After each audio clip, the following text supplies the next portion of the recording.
I'm asleep, a rage and still half awake.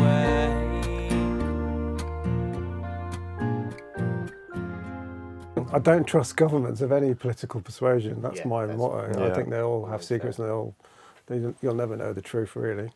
They've got interests of their own. Yeah, and I think there's probably other agendas going on, but I'm not David Icke. You're not that deep into it. Yeah. So you don't think reptilians run the world?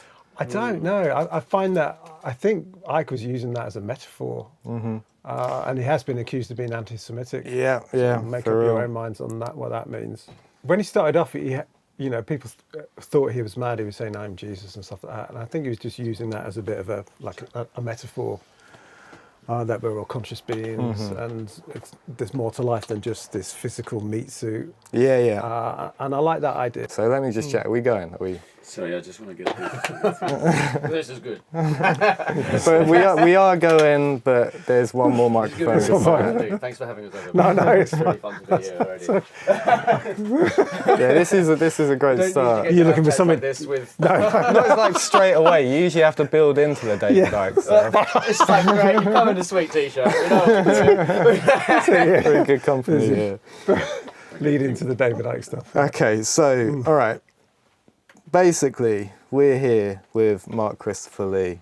Now, I guess a lot of people will know him for his UFO documentaries, but we know Mark as a musician who's been active locally, and so before we get into the wilderness, let's talk a little bit about just your musical background. So, I think we become aware of Mark when he had this pretty genius idea to exploit the Spotify algorithm by writing songs that were just long enough to trigger the payment royalty point, which is like 30 seconds, right? Yeah. So what's the story there? I mean, it's not my original idea. The idea came from a US music professor called Mike Errico, and he wrote an article in The Independent about the history of songwriting and why people, ended up writing 3-minute pop songs, 2.5 minutes, because of the length of 7-inch vinyl. And he was saying, why are modern musicians still writing 3-minute pop songs when, everything's streaming platforms like Spotify pay out after 30 seconds. And as they pay so little, why are songwriters still writing these really long songs? And he kind of jokingly threw it out there, saying they should be writing 30-second songs. And I read that article and I had a bit of a eureka moment. It's like, oh, wow, that's a really good idea. How can I make that? Because I was, having a record label, you see how little there is income-wise coming in from streaming. So I was already peed off with the likes of Spotify. And I thought, well, this could be a really good campaign. And I thought I needed to make it impressive rather than just write one 30-second song. So I decided to go away in this garage and write 100 songs, all 30 seconds long. So was that one album 100 tracks long? Yeah. That was Fantastic. the idea, just to get the press attention. And I got help from other musicians and artists that came on board as well, which is really good. So I managed to get over the line, do the 100, and then got onto Channel 4, BBC, World News, and it kind of snowballed from there. Billboard did an article on it. So it got the issue out there, which was brilliant. People were talking about it, royalty rates, because I wanted to do something to raise awareness, but something positive and artistic as well at the same time. And I quite like the idea of the 100 by 30, we called it. So we did about 7 or 8 more of those albums, and then eventually culminated in the one that was 1,000 songs. Why would anyone do that? Absolute madness. How do you even approach? Like, we've written a lot of songs. I don't think we're anywhere near 1,000. Oh, it was the hardest thing I've ever done. And, I was running out of ideas for titles. Usually I start with a title or an idea. And then So the songs were sort of, there's a little bit of sloganeering to them, right? Oh, yeah. Slagging off Spotify, whoever it was at the time, SoundCloud. The first album was pretty good because that was a bit of a critique on the music industry as a whole. So it's properly written songs. We also did one in lockdown 500 ones. We did each day of lockdown. We put into Morse code and played it on the piano. Really fucking tedious. What was the message of Morse? We transcribed the dates. Oh, I see. The date of every day of Okay. lockdown was transcribed into a single note on the piano, and then that started it. yeah, it was pretty tedious, but it was an art thing, I guess. Yeah. So you are a fan of sort of like there's almost a performance art aspect. Oh yeah, definitely, yeah. Yeah. Definitely, yeah, because I'm not the most talented, but I like ideas. That's my thing. So another thing you've had is £1 million vinyl. Yeah, I mean this was at the end of the campaign. That's that culmination. Well, yeah. 1,000 songs, isn't it? Well, no, yeah, that was. I did the 1,000 songs and think, where do I go from here? How do I end this campaign in some satisfying way? Because I don't want to do two.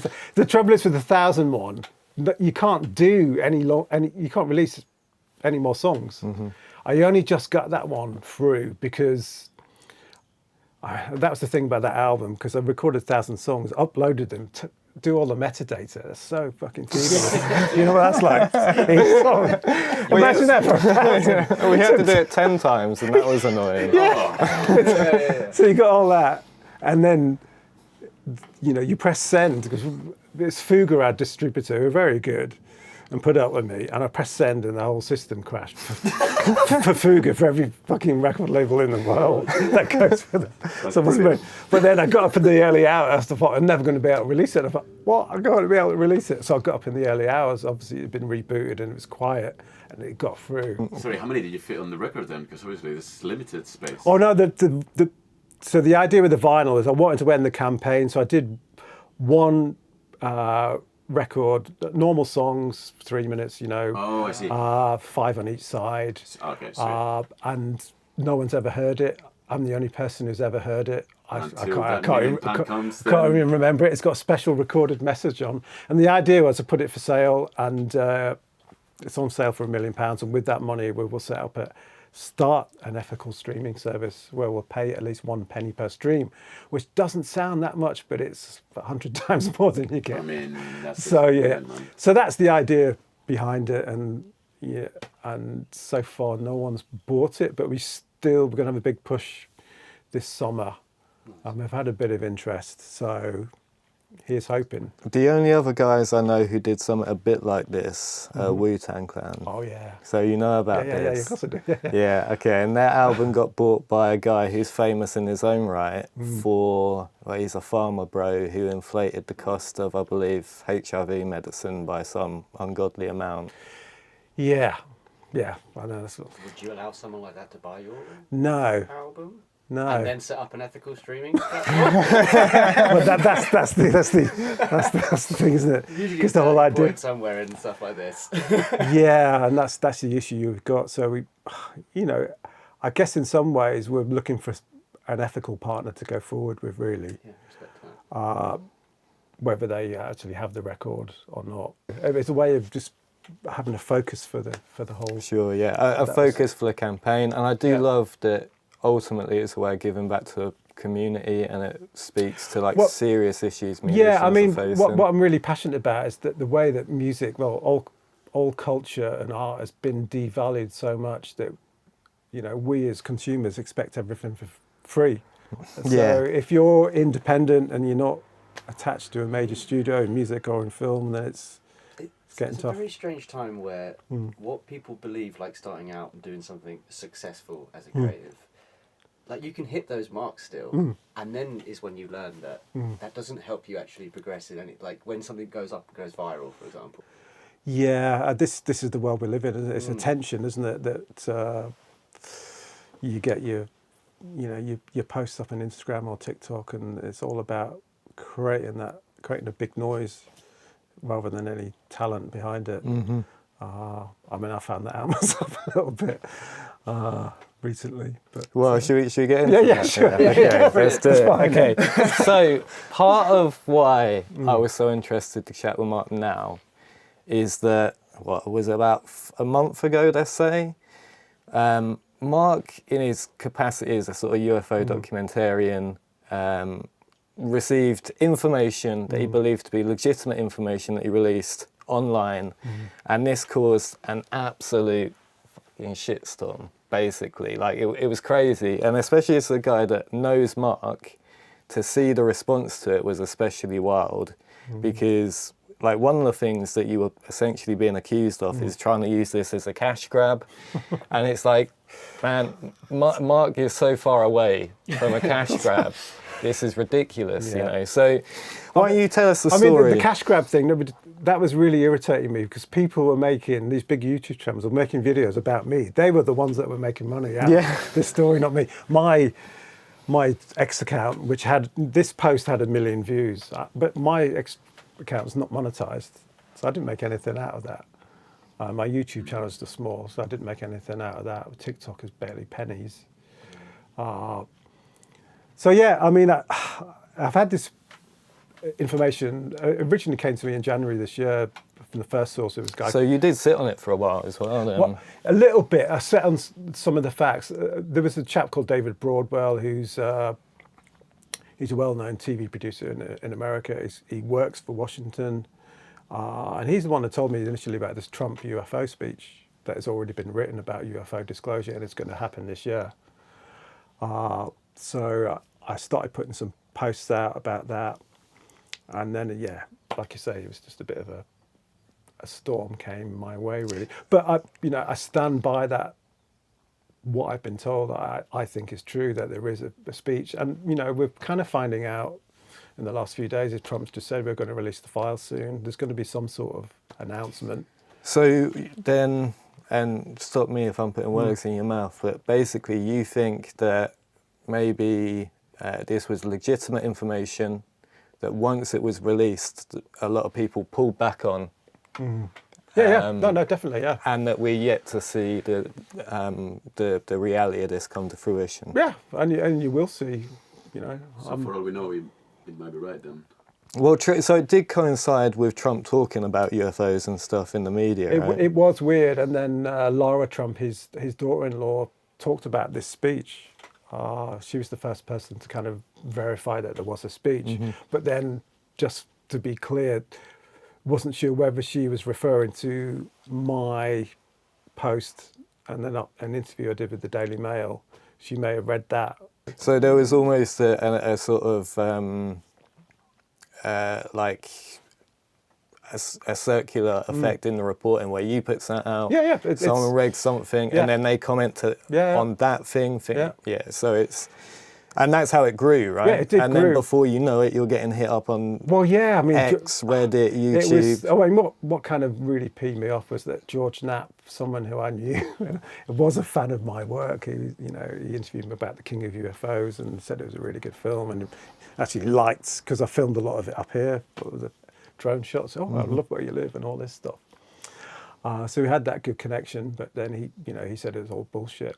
Yeah, so and for people who don't know, George Knapp is a major journalist who essentially broke the Bob Lazar story back in the late 80s, early 90s. Yeah, he was the one that first interviewed Bob Lazar under his pseudonym, which was, I can't remember, he had a fake name at the time. Yeah, and they were doing the shadow. That's it. And the Dennis. voice change. He was called Dennis at the time, and then he came. Well, and the really interesting thing to me here is there's a kind of amusing echo in these two stories, right? Because basically George Knapp become famous in this community by reporting on a story that's been verified by no one. That just consists of Bob Lazar's story. And I'm not saying Bob Lazar's story isn't true, but who knows? Now, in your case, you released a piece of information from one guy, and for some reason, it's okay for George Knapp to do this. I think there's a little bit of why has an English guy got this information, to be honest? Why is it not me, because I'm the top dog? And I think there's a lot of he feels like, I guess, like he's the proper guy and he knows how to vet things. But I'm unclear on the qualitative difference between the two things, I guess. I mean, it's true with the vetting. I mean, I just trusted my instincts. I've been slagged off for that. But I think if I've got important information, I think the public should know it. That's my issue, and I took the hit. If it's not right and if it's untrue, then fine. But I think if it's this important about something that could change the world, then why would you hang on it? And I know people that were given the same information, that have big YouTube channels, and they're obviously holding on to it to maximise potential for, leverage, basically money. Yeah. Which that was not my thought. Didn't I just really wanted to get it enter out into there, it. So that's why I did it. And but the whole Bob Lazar thing, I mean, you are true. There's not much to back up his story. There's none of his education records. Check out. I think Bob Lazar's convincing if you don't look at it too deeply. Yeah. And then more and more holes start to become apparent. Yeah, absolutely. He's a great storyteller. But yeah, that's the issue I have, is that certain UFO gurus, as we should call them, have benefited from that. Well, I think especially what you say is really interesting about how, you the people who are accusing you of benefiting from this financially are in fact, in some cases, the people who have benefited from this drama. Yeah. There's a lot of people who benefited from the drama.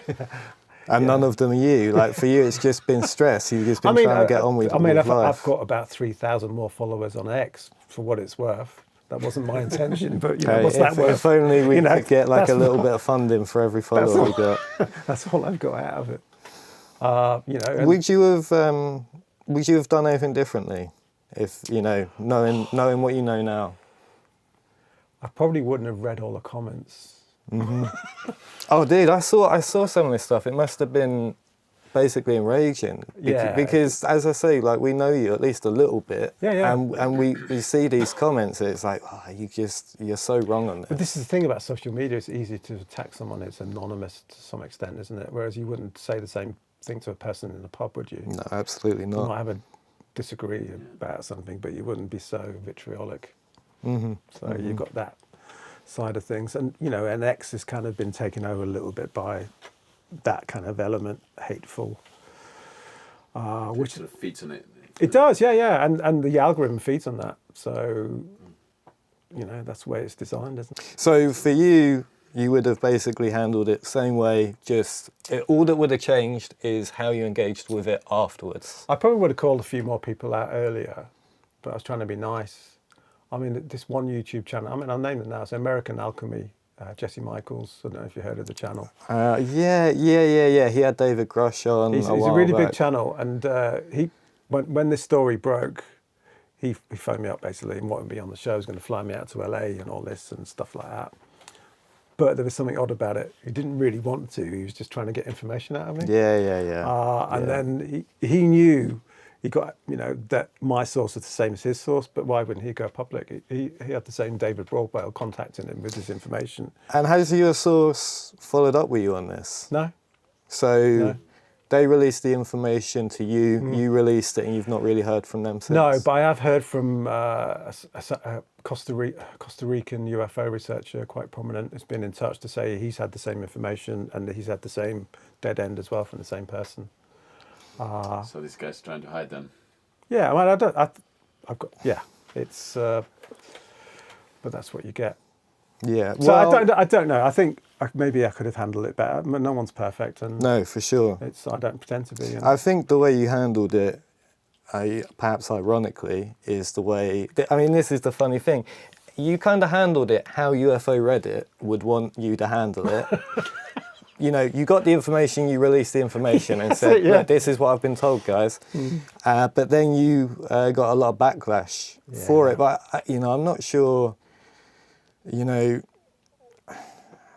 it's a difficult situation. And I think most people would have wanted you to handle it in precisely the way you did. So it's a bit of a lose-lose situation. Well, this is it. People say, reveal this, reveal that. Okay, well, there you go. There's everything. Yeah, there it is.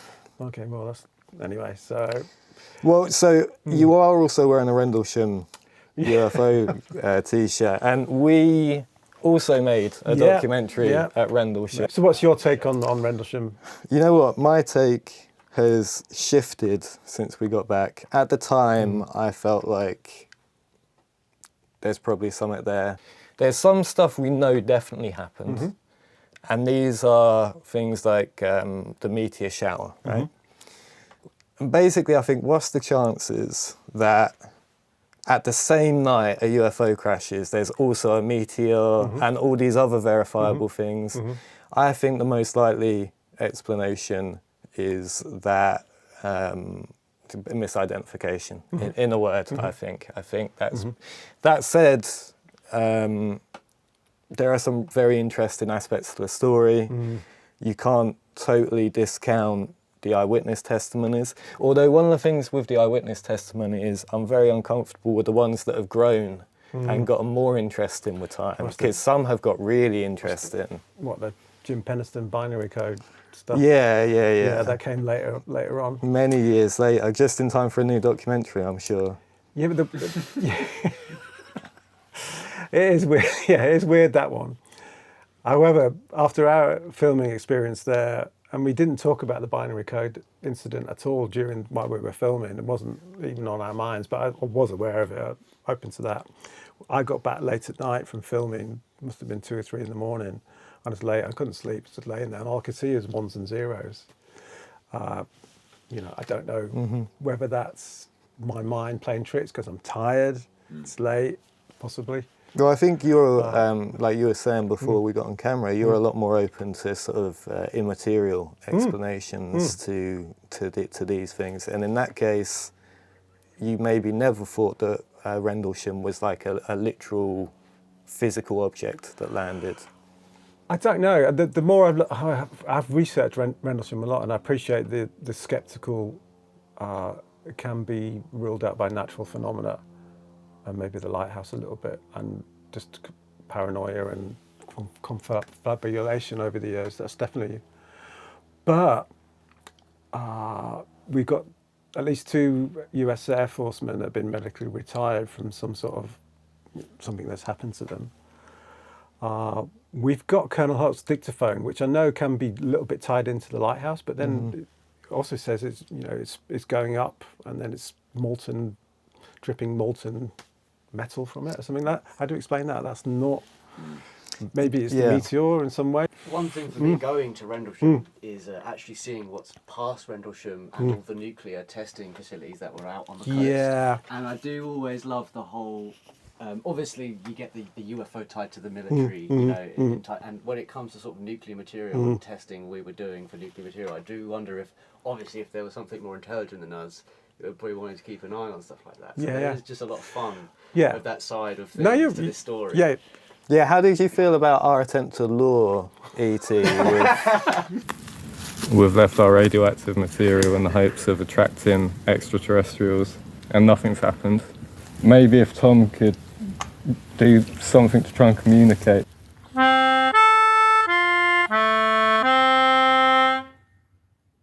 It's about as good as ours. No. but I don't think it was extraterrestrial. I don't think. I mean, I don't know if you've spoken to him, Professor Simon Holland. No, we haven't. Right. I think he solved it basically, and he's saying with the Rendlesham Forest, you have to look when and where. 1980 Cold War. But look nearby, like you said, okay, you've got nuclear weapons on that base, but you've got Orford Ness, which is a secret research testing station, and then there's Martlesham Heath nearby. They were both secret research stations, one doing radar, one doing strange EMP weapons. So what he thinks, and he's spoken to some people, they were testing something out. A new weapon, a new whatever it was that had some strange electromagnetic effects. So that was what was tested out. And also people don't realise you had that Rendlesham Forest 1980 Christmas weekend, 48 hours later, on the 28th I think it was, you had the Cash Landrum incident where a diamond-shaped UFO was seen in Huffman, Texas. It was very similar. People experienced radiation burns effects, and so he thinks this was the same thing being tested? I think they're connected. I made that connection. I think that possibly the US and UK were developing some new craft, new technology, and they were testing it out. Well, and obviously... That's what I would... No, I'm just throwing speculation out here, but I'm sure you're aware of the very famous diamond-shaped UFO that was... Right, well, yeah, exactly. But I think it's all part of the same... You project. think? Yeah, sure. But you're suggesting maybe some other form of weapon system, That's some sort of craft. some sort of craft. I don't know. I mean, I don't know, but I know there's some top secret project going on to do with the military. Thatcher was involved. And there's also got links with crop circles, because there's a famous crop circle researcher called Colin Wilson, who I've spoken to, and he's getting on a bit now. But he's told me that he was shut down by Thatcher. Basically, he was investigating crop circles In the UK. for the UK government, officially, but off the record. And Nicholas Ridley was in charge of this. Well, do you want to speak a little to crop circles? Because anyone of a sceptical mind that's listening may be aware of the two guys, I forget their name, who are famous for... And they essentially claimed responsibility. Doug and Dave, right? Yeah. And you can see in some of these guys' crop circles, they do literally have their initials, right? Yeah. But the thing is... at least for people who follow this, that doesn't go nearly far enough to explain the crop circle phenomenon. Not all of them. A lot of them are really good hoaxes. I mean, you have to be aware of that. And like quite beautiful, complex works of art, aren't they? Pissed off farmers, but but I think he's again. yeah, exactly. What's new? Yeah. Our farmer's really nice actually. But yeah. He's just over there. We won't do his bit. Yeah. But I think like Rendlesham, it's like where it is. Rendlesham's near these secret research facilities. All the crop circles are mostly in Wiltshire, down there near Ministry of Defence, Salisbury Plain, Porton Down, all these big... Is that a coincidence? Or is it tied to ancient earth energies, ley lines... So I don't there's know. two models here, right, that form in my head. One is that there's like ley line energy, which then is something that, say, governments and individuals want to explore. So you end up with military institutes there. You also end up with UFOs coming to check it out. Good point. But the other way of looking at it is to say,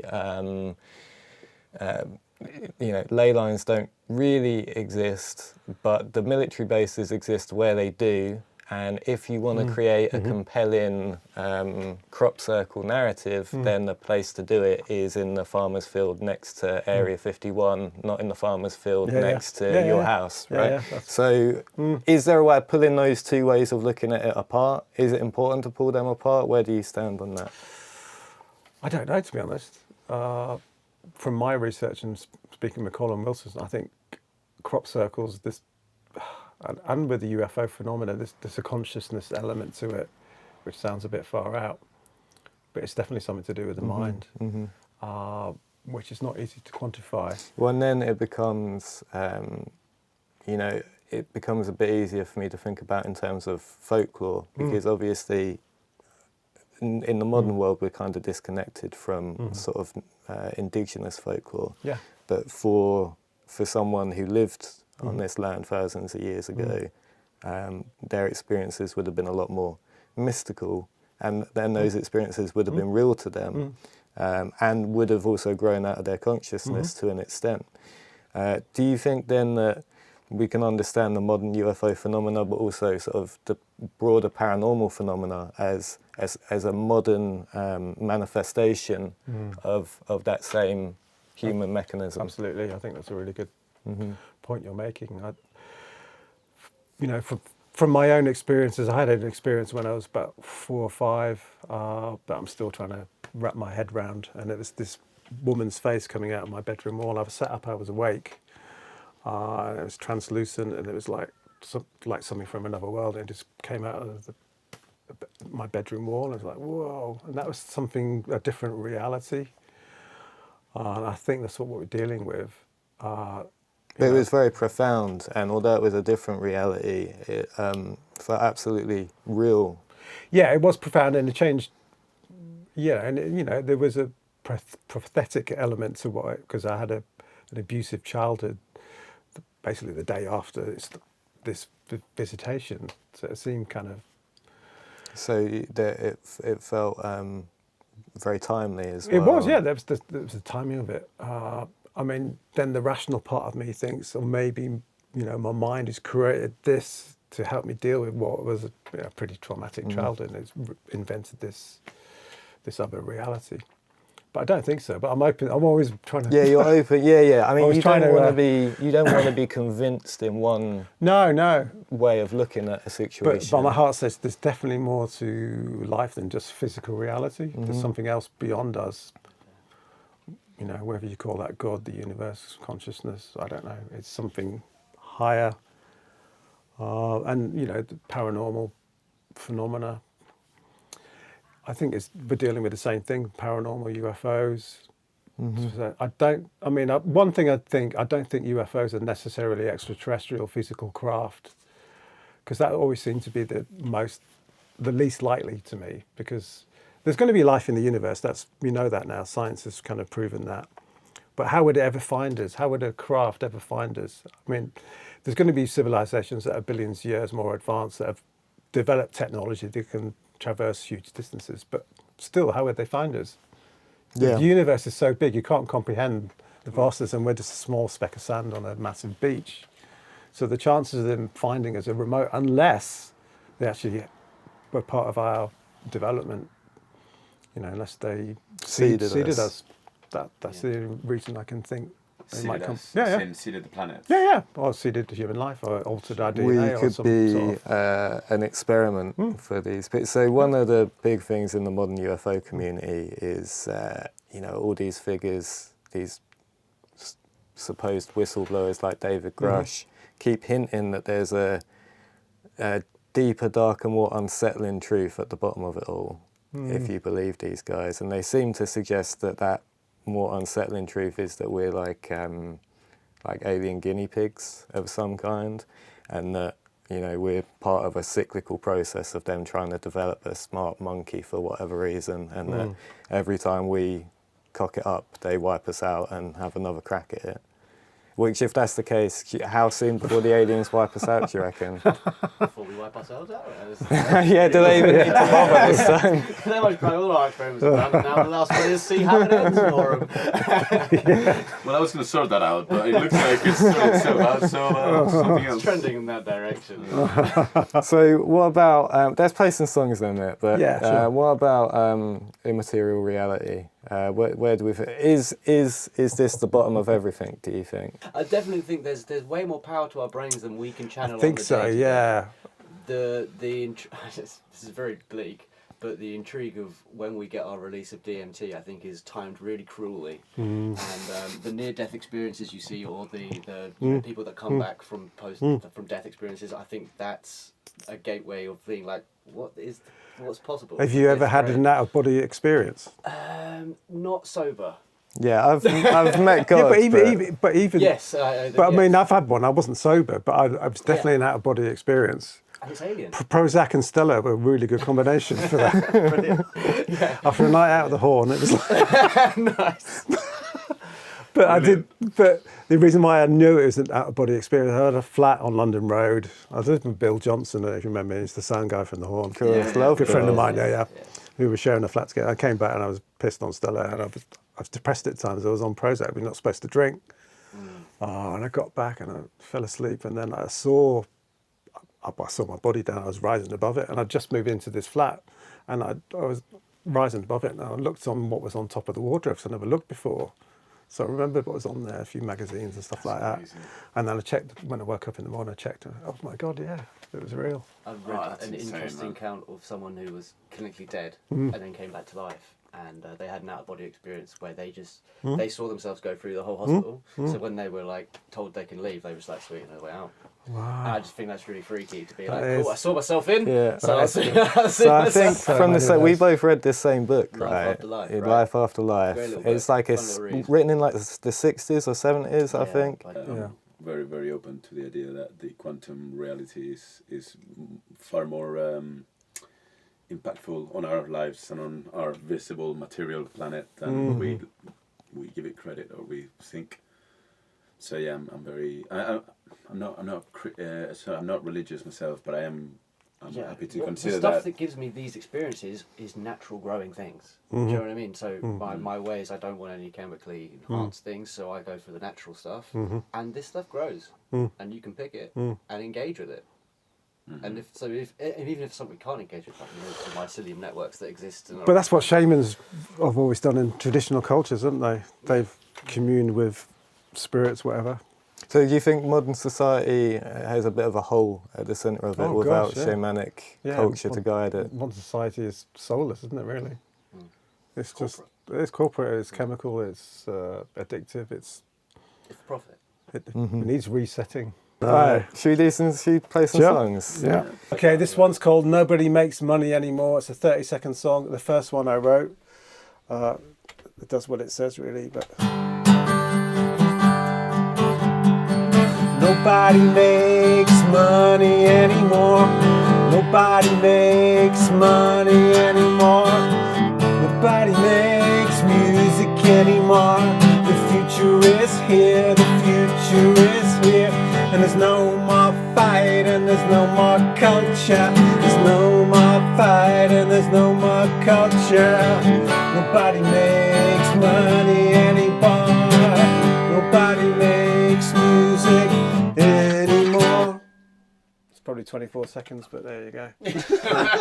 Not eligible for my royalty. I also do have to ask, did these ever get performed live? Yeah. And how did the audience enjoy a 30-second song? The audience, it was really good, but we were descending into cabaret because we were doing like 40, 50 songs in a half an hour set. It's ridiculous. Your set list must have been ridiculous, dude. But yeah, 5-page set. but as a band, it's not very. I mean, it keeps you on your toes, but you can't get into it. You can't get into a groove. Yeah. This is what I'm thinking. Got And the it's tuning difficult. or anything as well. Yeah, and it's like they all blend into one another. I mean, obviously, I'm using a lot of the same chords and stuff for a lot of it, just because. You know, there you go. Well, when you write 1,000 songs, You do. there are only like 12 chords. So the other thing I really like with these is like so the impetus to create these is like a response to a hyper commercialized industry, right? That there's super low value. And so there's this, like, to me, very pleasing irony in that the song itself exists inside that framework and has kind of sloganeering in it, but is explicitly and clearly absolutely against that type of thing. So it's like using the master's tools to dismantle the master's house. Or biting the hand that feeds, someone said, but in a different way. I like that too. In a way.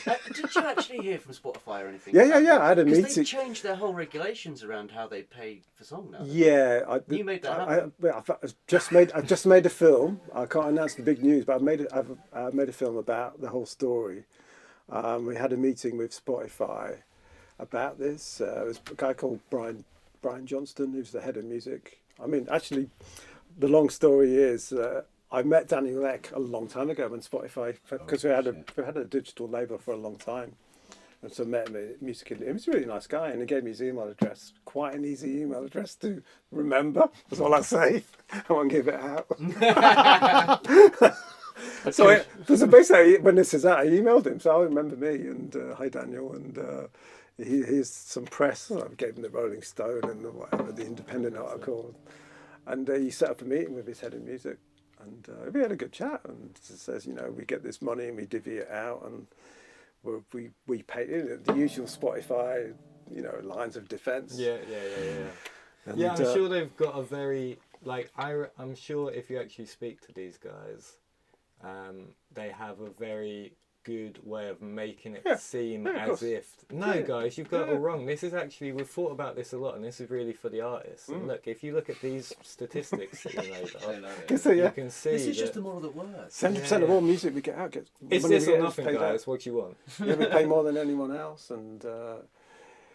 But there are some dark arts involved, and I'm sure some of the major label artists get paid on a higher rate, but they won't say that officially, and that's just my speculation. Well, it's interesting that a lot of major art, I think this is such a warning sign, but a lot of major artists now are selling their back catalogue, which is a great way of saying even we know that there's no money in this anymore, even though we're the people that are I being can actually listened to cash the in. most. Yeah. Yeah, they're cashing in because they know that that's gone. No, I'm saying they are the ones that actually get to cash in on Spotify. And so Right. on They're this the track. ones actually making money. At They're the the ones, moment, yeah, and yeah. they're still And they're still deciding just- to sell. I their mean, back with catalogues. the whole spot, because I don't make Spotify out to be totally evil, because they came around at a time when the music industry was a free for all. There was the YouTube, there was Napster, everything was free, and they came in and brought some sort of order to the chaos a little bit.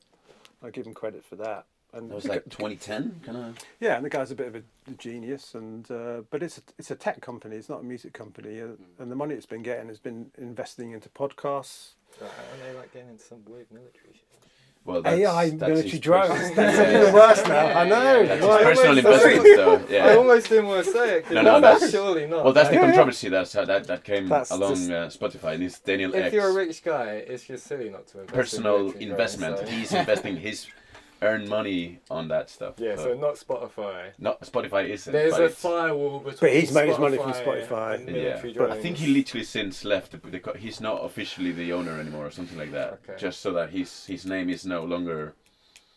So if you can linked. take it back to any time period for music, I for mean, I just go back. music and I'll culture. go back to the '60s, definitely. All right, yeah, nice. I think I would yeah, definitely go back to the I '60s. completely understand that. Because you could do it then. You could get a band and you can go out. I mean, you might get ripped off by your record labels. Well, you will get Which ripped off. everyone yeah, did. yeah. But you'll have a You could, record deal. yeah, you'd have it and you'd be able to tour and things like that. So yeah, probably the '60s. I'm always tossing, like, trying to make my mind up on this in my head, where, like, the romanticisation of that period, or the romanticism of that period, there's a lot that's very alluring, but I feel like if you're not one of the lucky bands that makes it, like, none of our songs would exist. Like, the reason our songs exist is because we can record quickly and, like, in our bedrooms. And, like, yeah, it's way harder to get people to listen to the songs, but it's way easier to record the songs and make them exist.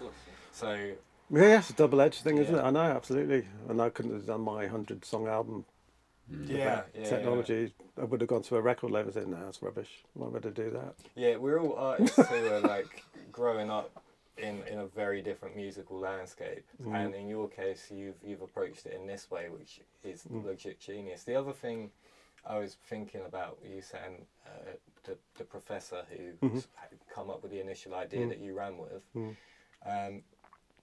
It's interesting that, like, a 3-minute song, yeah, it developed in the way he said, but there's a lot you can do in 3 minutes. It's very pleasing to like our sensibilities, and I think that as a unit of music, it probably would exist even if there wasn't the pressures around vinyl production. Did you find it hard writing a 30-second song to, like, make it feel resolved? Yeah, there's different ways of approaching it. Like, nobody makes money anymore. It's basically just, 3 chords and a title without a verse and a chorus. It's just, Or it's almost like all chorus. Yeah. But that's one way of doing it. Or you can do a verse and then a short chorus. There's different ways of doing it, and you try and fit as much as you can in. Do you think you got a lot? Do you think you got many more 30-second songs than you? Oh no, I'm not going to do another one ever again. 1, 2, 3, 4.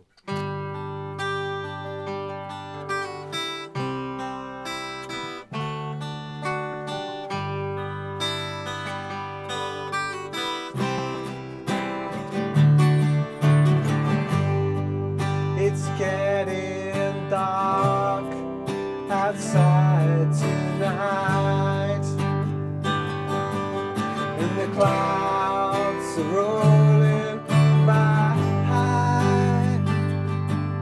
getting ready for my next high.